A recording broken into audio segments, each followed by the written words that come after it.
New and improved, now with flavor. The original recipe was just 2, maybe 3 ingredients, a cup of shredded mozzarella and a half cup of almond flour. Then you'll need the sprinkling of salt. That's the third ingredient. I am now making onion crackers, but you could make garlic crackers or anything else you like. So I have a little ingredient upgrade, but also a technique upgrade. So let me walk you through it in case you've never made them before. The original recipe calls for a cup of shredded mozzarella cheese. And this is huge. This is a big, big change. My crackers were sometimes coming out perfectly evenly crispy, and sometimes they were chewy in the middle and soft, and it would take me a lot of extra low temp baking to get them dried out all the way. And it turns out that sometimes I was packing too much mozzarella cheese into my cup. So now we're going to go British baking show, and we are going to use 100 grams of shredded mozzarella. So if you don't have a little kitchen scale, get one. They're not expensive. Measure the cheese, futz with it till I get to 100 grams. And this is going to give me beautifully crisp crackers consistently. Melt that mozzarella. For me, it takes about 60 seconds. You don't want to overdo it. You don't want to scorch it. It's going to be weird. It's going to be like warm, wet putty. Don't go overboard. While that's zapping, you want to measure out a half cup almond flour. And I just put right on top of that a teaspoon of my onion powder. You could use garlic. You could use anything. When the mozzarella comes out, you see I kind of leave it open in the center. Because I think it heats more evenly around the ridges. But I just dump into the center my half cup measure that has the onion powder on top. If you've never worked with melted mozzarella before, it's weird. It's not like anything you're expecting. Just get your hand in there and work that almond flour in. It's going to feel like warm, wet, slightly oily putty. That's the best I can come up with. And when you have it all evenly mixed into a ball, you're ready to go. So you're going to put that between 2 sheets of parchment paper. If you've got silicone sheets, you could use that, I suppose.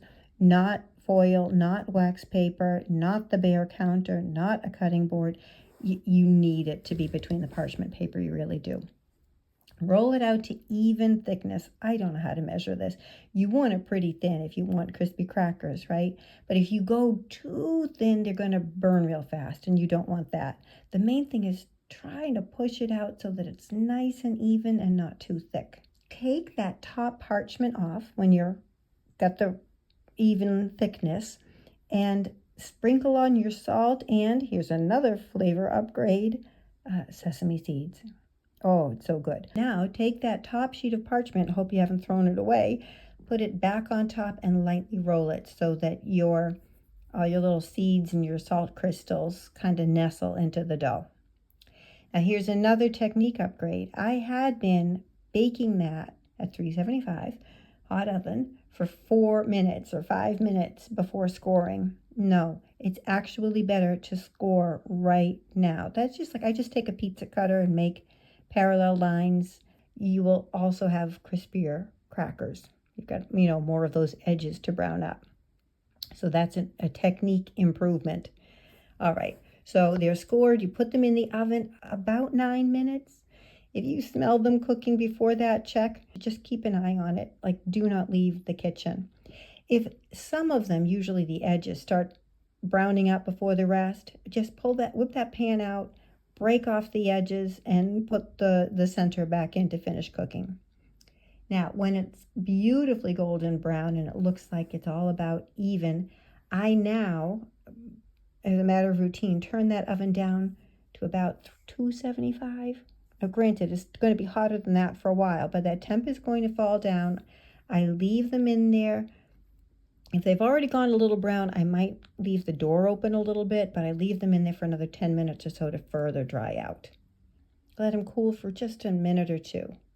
Break them off, and I love them by themselves, now that they have flavor especially, but sharp cheddar cheese or pepperoni. When we have our low-carb enough chili, I make them on chili night and put them on the side. All right, that's it. Those are my new fast Fathead dough crackers, new and improved now with flavor. Until next time, let's all stay strong, wise, kind, and good. Choose good food for good health. Bye.